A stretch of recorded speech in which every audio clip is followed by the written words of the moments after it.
सुप्रभातम विद्यार्थियों, online live class में आप सभी का स्वागत। आज 16 अक्टूबर 2020, कक्षा 10वीं, विषय संस्कृतम, अध्ययन बिंदु 10वां पाठ है सुभाषित रत्नानि, सुंदर रत्न। इस पाठ के माध्यम से आज अपन 5वां श्लोक पढ़ेंगे। 4 श्लोक तक अपन ने अध्ययन कर लिया था। चौथे श्लोक में अपन ने पढ़ा था कि पात्र और अपात्र, योग्य और अयोग्य किस प्रकार से जो है उनमें भेद होता है। तो योग्य जो था वो कहा गया गाय को, और अयोग्य कहा गया सांप को।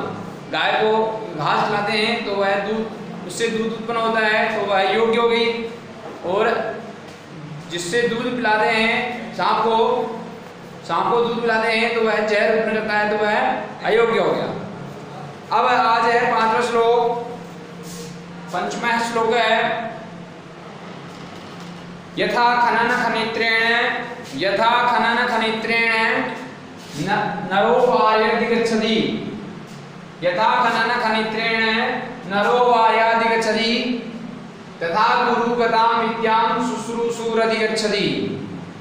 यथा खनन खनित्रेण नरो वार्यादिगच्छति तथा गुरुगतां विद्यां शुश्रूषुरधिगच्छति। इधर करेंगे अब पहले करेंगे पदच्छेद। पदच्छेद में देखो, एक तो देखो ये नरो, नर है,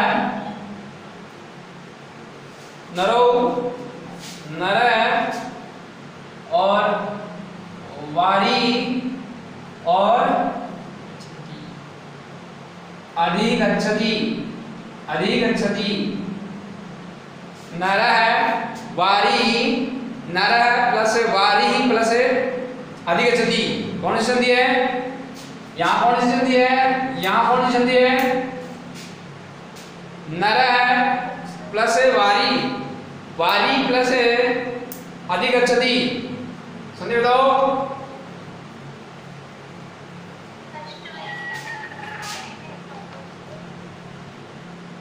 संधि बताओ।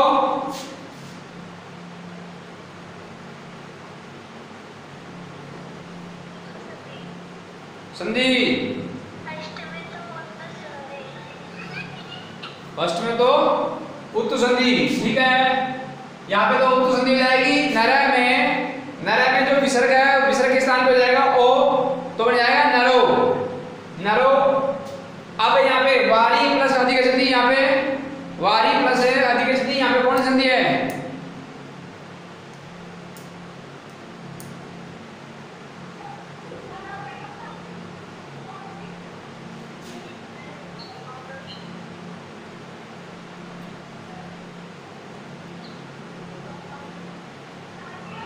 यण संधि हो गई ना, यहाँ पे यण संधि हो गई। वारी में जो ई है, ई के स्थान पे हो गया यह, ई के स्थान पे यह हो गया, तो वार्यादिगच्छति रह जाएगा यह के ऊपर, तो वार्यादिगच्छति यण संधि हो जाएगी यहाँ पे।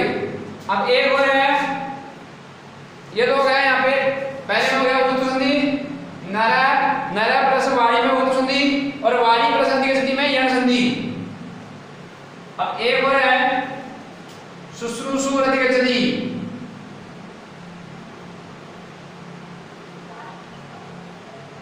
शुश्रूषु प्लस अधिगच्छति। शुश्रूषु प्लस अधिगच्छति। यहाँ कौन से दिए? शुश्रूषु है,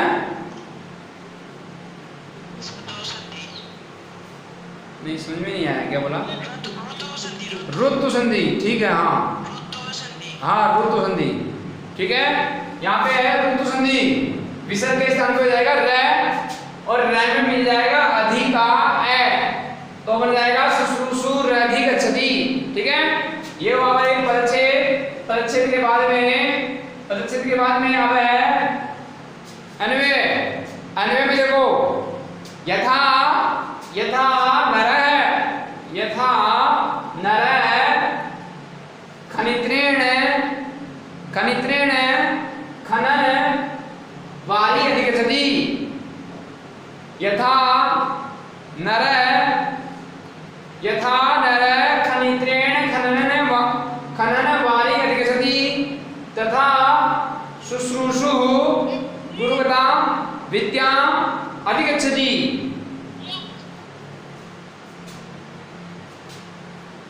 यथा नर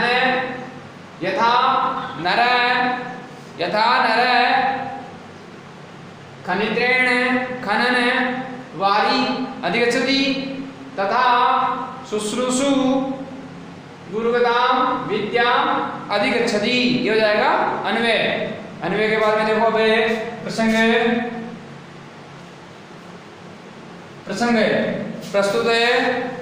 प्रस्तुत पद्यांश हमारी संस्कृत की पाठ्य पुस्तक है।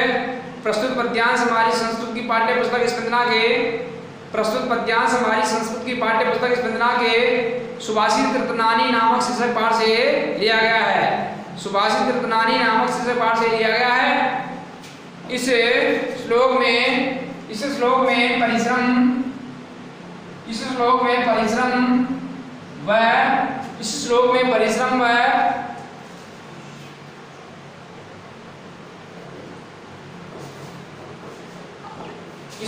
में परिश्रम व सेवा परायण, इस श्लोक में गुरु सेवा, इस श्लोक में परिश्रम व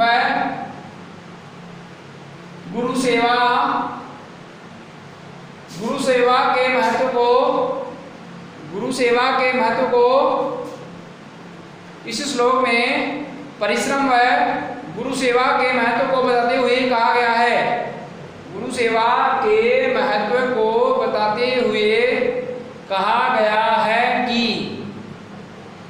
इस श्लोक में परिश्रम व गुरु सेवा के महत्व को बताते हुए कहा गया है कि अब देखो इन दिनों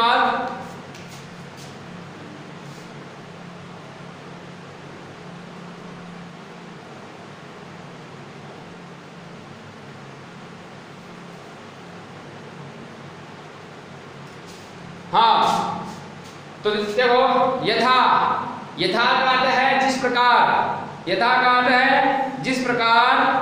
नर मतलब मनुष्य, जिस प्रकार मनुष्य, खनित्रेण का अर्थ है कुदाल, जिसे अपने मिट्टी को खोदते हैं, फावड़ा, मारवाड़ी भाषा में बोलते हैं, आप फावड़ा बोलते हो, उसी को हिंदी भाषा में बोलते हैं कुदाली तो होती है कुशी होती ना, निड़ाई बुड़ाई करते हैं, उसी का पुल्लिंग रूप है कुदाल, फावड़ा। उससे क्या करते हैं, अपने खोदते हैं, क्या मिट्टी खोदते हैं ना। तो यथा जिस प्रकार मनुष्य खनित्रेण का अर्थ है कुदाल से, जिस प्रकार मनुष्य कुदाल से खनन का अर्थ है मिट्टी को खोदता हुआ, जिस प्रकार मनुष्य कुदाल से खनन में मिट्टी को खोदता हुआ, जिस प्रकार मनुष्य कुदाल से मिट्टी को खोदता हुआ। वारी अधिगच्छति, वारी का अर्थ है पानी, मिट्टी को खोदता हुआ पानी प्राप्त कर लेता है, जिस प्रकार मनुष्य कुदाल से मिट्टी को खोदता हुआ पानी प्राप्त कर लेता है, तथा उसी प्रकार शुश्रूषु का अर्थ है ज्ञान प्राप्त करने की इच्छा रखने वाला, शुश्रूषु का अर्थ है ज्ञान प्राप्त करने की इच्छा रखने वाला, ठीक है। उसी प्रकार ज्ञान प्राप्त करने की इच्छा रखने वाला जिज्ञासु अथवा सेवा परायण, जिज्ञासु अथवा सेवा प्राण व्यक्ति या बालक है, व्यक्ति या बालक है। गुरुगताम, गुरुगताम मतलब गुरु में स्थित है, गुरुगताम मतलब गुरु में स्थित है। विद्याम का अर्थ है ज्ञान को अधिक सती मतलब प्राप्त कर लेता है, ज्ञान प्राप्त कर लेता है। उसी प्रकार ज्ञान प्राप्त करने की इच्छा रखने वाला जिज्ञासु या सेवा प्राण व्यक्ति या बालक है, गुरु में स्थित ज्ञान को प्राप्त कर लेता है। गुरु में स्थित ज्ञान को प्राप्त कर लेता है। ठीक है। जिस प्रकार मनुष्य कुदाल से मिट्टी को खोदता हुआ पानी प्राप्त कर लेता है, उसी प्रकार ज्ञान प्राप्त करने की इच्छा रखने वाला जिज्ञासु या सेवा प्राण व्यक्ति गुरु में स्थित ज्ञान को प्राप्त कर लेता है। ठीक है। मोनिका बनकर कौन है? क्या हुआ? कौन है? बच्चा है कोई? है? मेरे पास, मेरे सामने लाओ उसको, मेरे सामने ला पकड़ के।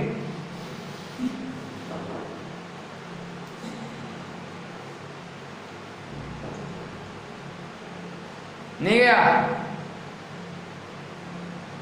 नहीं गया क्या? मेहमान बहुत रहे हैं भाई तुम्हारे।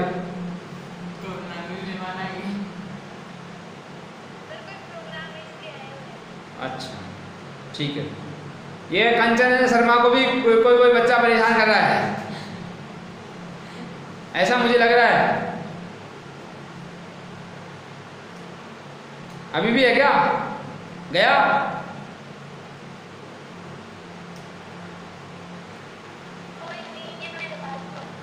अभी बीच बीच में देख तो रही थी तू उधर।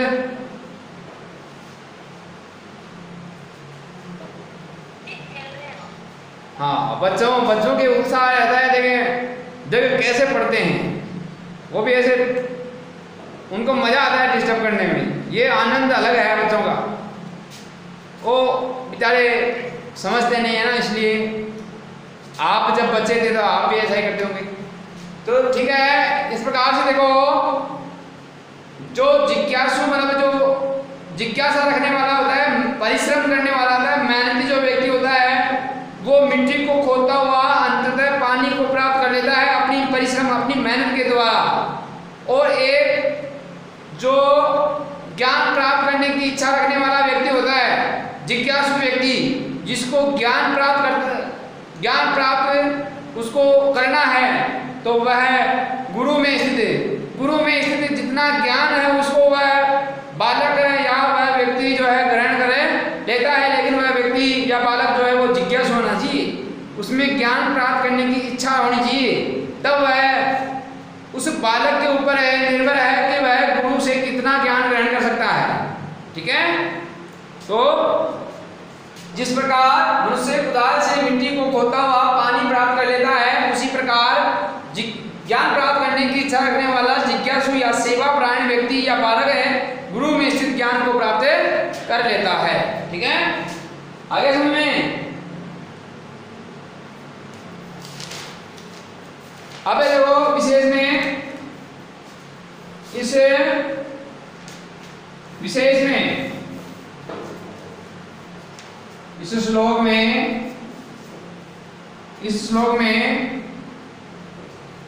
कवि ने इस श्लोक में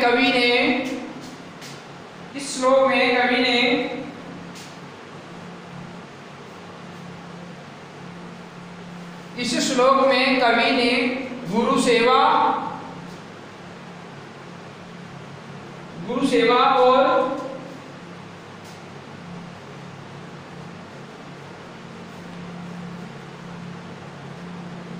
इस श्लोक में कवि ने गुरु सेवा और परिश्रम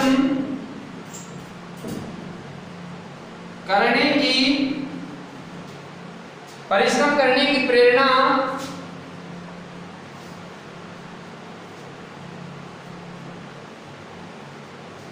इस श्लोक में कवि ने गुरु सेवा और परिश्रम करने की प्रेरणा दी है। ठीक है, गुरु की सेवा में भी ज्ञान प्राप्ति होता है, ज्ञान की प्राप्ति होती है और परिश्रम से भी सफलता मिलती है। इन दो बातों की प्रेरणा जो है कवि ने इस श्लोक में दी है। ठीक है, समझ में आ गया? समझ में आ गया क्या?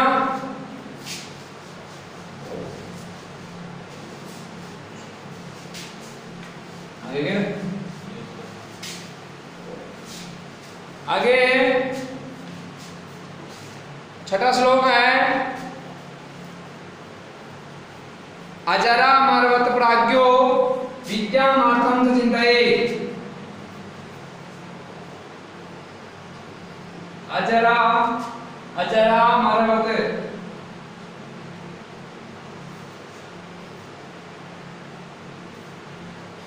अजरा मार्वत प्राज्ञो अजरा मार्वत प्राज्ञो विद्यामार्थं च चिन्तयेत्। विद्यामार्थं च चिन्तयेत्।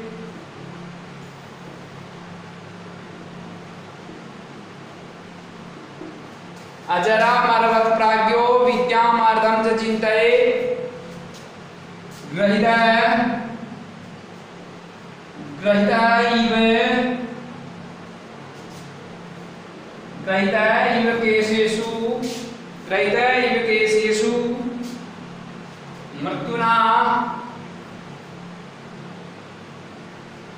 इव केशेषु मृत्युना धर्ममाचरेत्।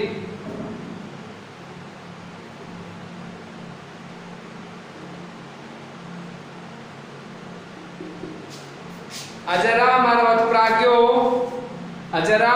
प्राज्ञो विद्यामार्थं च चिन्तयेत्। ग्रहीता इव केशेषु मृत्युना धर्ममाचरेत्। ठीक है, इसमें पदच्छेद देखते हैं अपने। अजर अमरवत, अजर अमरवत है, अजर अमरवत, अजरा अमरवत कौन संधि है?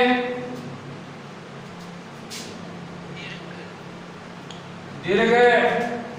ठीक है, दीर्घ संधि है भाई। अजर और अमर, अजर में र में है, अमर का ए हो जाएगा आ, अजरा, अजरा अमरवत। प्राज्ञ, प्राज्ञ है, विद्याम अर्थम, प्राज्ञ है प्लस विद्याम, प्राज्ञ है प्लस विद्याम में कौन संधि है? उत्तु संधि, उत्तु संधि है। प्राज्ञ विसर्ग के स्थान पे जाएगा ओ, प्राज्ञो बन जाएगा। विद्याम अर्थम में कौन संधि है? विद्याम अर्थम में कौन संधि है?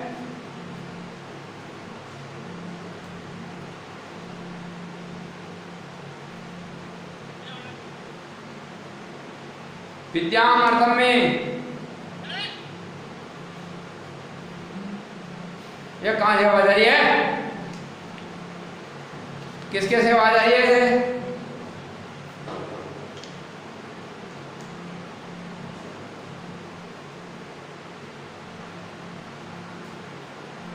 हाँ जी, विद्याम और अर्थम में कौन सी संधि है?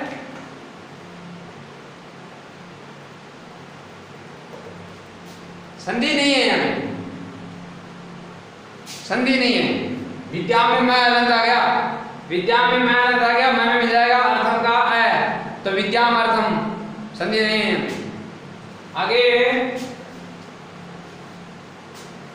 आगे देखो, ग्रहीता इव केशेषु धर्ममाचरेत्। धर्मम और आचरेत, धर्मम आचरेत, धर्मम में मैं अलंत हो जाएगा, उसमें आचरित का आ मिल जाएगा। ठीक है, अब देखो पदच्छेद के बाद में अन्वय देखो, अन्वय अन्वय तो पहले आएगा प्राज्ञ, प्राज्ञ है प्राज्ञ है अजरा मरवत, प्राज्ञ अजरा मरवत विद्याम अर्थम च चिंतयेत्। प्राज्ञ है अजरा मरवत विद्याम अर्थम च चिंतयेत्। ठीक है, फिर मर्त्युना, मर्त्युना केशेषु ग्रहीता इव, मर्त्युना केशेषु ग्रहीता इव धर्मम आचरेत्, धर्म में आचरेत्। ठीक है, प्राज्ञ प्राज्ञ अजरा मरवत विद्याम अर्थम च चिंतयेत् मर्त्युना केशेषु ग्रहीता इव धर्मम आचरेत्। ये हो जाएगा अन्वय। अन्वय के बाद में प्रश्न देखो,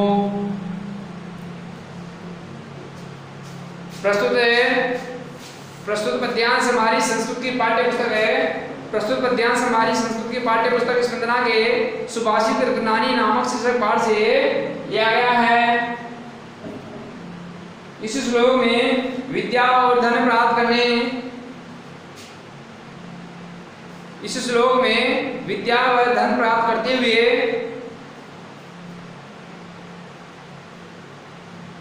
इस श्लोक में विद्या और धन, विद्या और धन प्राप्त करते हुए, विद्या और धन प्राप्त करते हुए धर्म के आचरण की प्रेरणा दी है। इस श्लोक में विद्या और धन प्राप्त करते हुए धर्म के आचरण की प्रेरणा दी है, धर्म के आचरण की प्रेरणा दी है।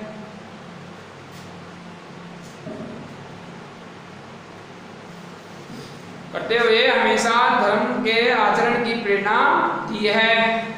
ठीक है, अब देखो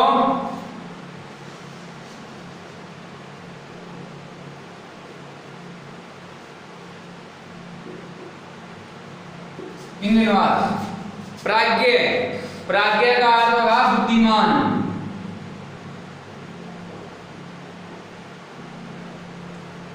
प्राज्ञ बुद्धिमान, प्राज्ञ बुद्धिमान व्यक्ति, बुद्धिमान व्यक्ति को, प्राज्ञ बुद्धिमान व्यक्ति को स्वयं को अजर व अमर के समान, अजर व अमर के समान मानकर व्यक्ति, बुद्धिमान व्यक्ति को स्वयं को अजर व अमर के समान मानकर विद्या, विद्या एवं धन, विद्या एवं धन की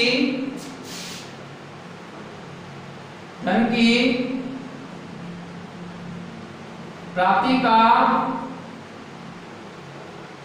विचार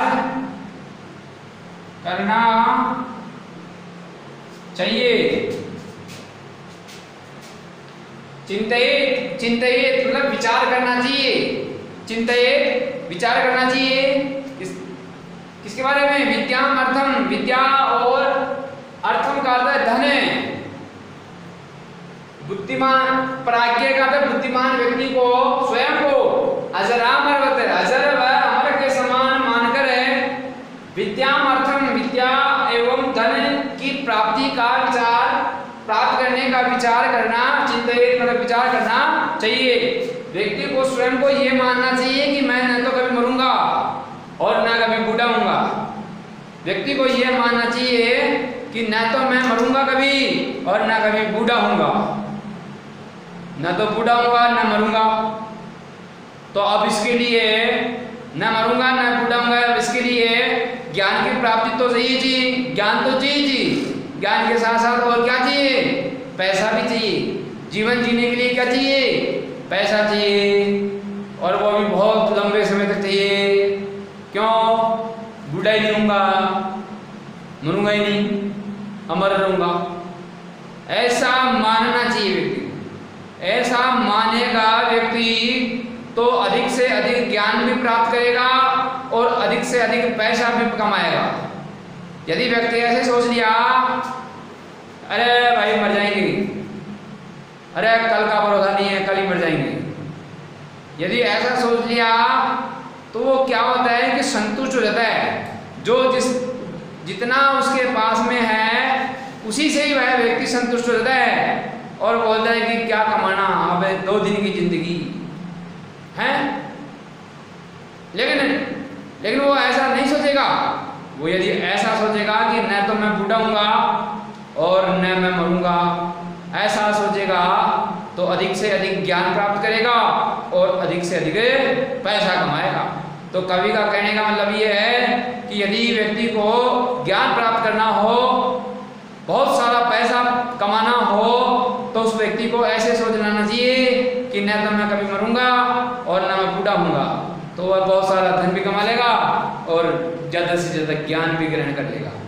तो बुद्धिमान व्यक्ति को स्वयं को अजर व अमर के समान मानकर विद्या एवं धन की प्राप्ति का विचार करना चाहिए। धन की प्राप्ति का विषय में जो है विचार करना चाहिए। ठीक है, ये तो आज धन और विद्या और धन के बारे में। अब चाहिए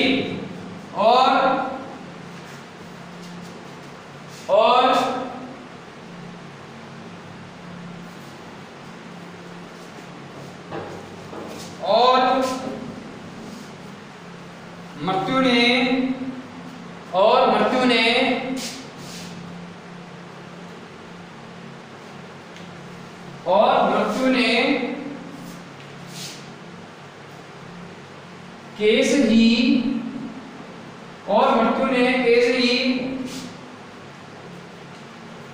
पकड़े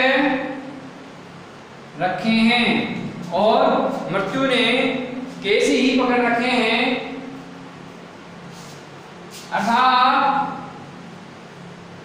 पकड़ रखे हैं अर्थात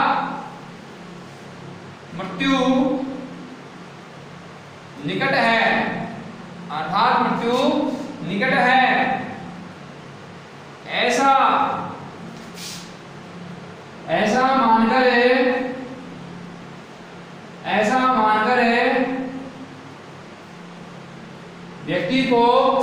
मानकर व्यक्ति को धर्म का आचरण करना चाहिए। मृत्यु ने केशेषु गृहीतैव, मृत्यु ने केस ही पकड़ रखे हैं अर्थात मृत्यु निकट है। ऐसा मानकर व्यक्ति को धर्म का आचरण करना चाहिए, धर्म की प्राप्ति के विषय में विचार करना चाहिए। और व्यक्ति धर्म कब करेगा? धर्म व्यक्ति जब करेगा जब वह ये सोचेगा कि मान लो मृत्यु कल ही आ जाए, मान लो मेरी मृत्यु कल ही हो जाए। यदि व्यक्ति ऐसा मानेगा तो वह धर्म भी करेगा। धर्म किस लिए करेगा? धर्म इसलिए करेगा उसको स्वर्ग की प्राप्ति हो जाए, उसको नरक नहीं मिले, नरक लोग उसको नहीं मिले, स्वर्ग की प्राप्ति उसको हो जाए। इसके लिए वह धर्म का आचरण भी करेगा। और वो किस प्रकार से करेगा? जब वो ऐसा सोचेगा कि जैसे मान लो मृत्यु ने केस ही पकड़ रखे हैं अर्थात मृत्यु बहुत निकट है, ऐसा मानकर उस व्यक्ति को धर्म का आचरण करना चाहिए। ठीक है, तो आज अपन यहीं तक पढ़ेंगे। अब आगे अपन कल अगला श्लोक पढ़ेंगे। धन्यवाद।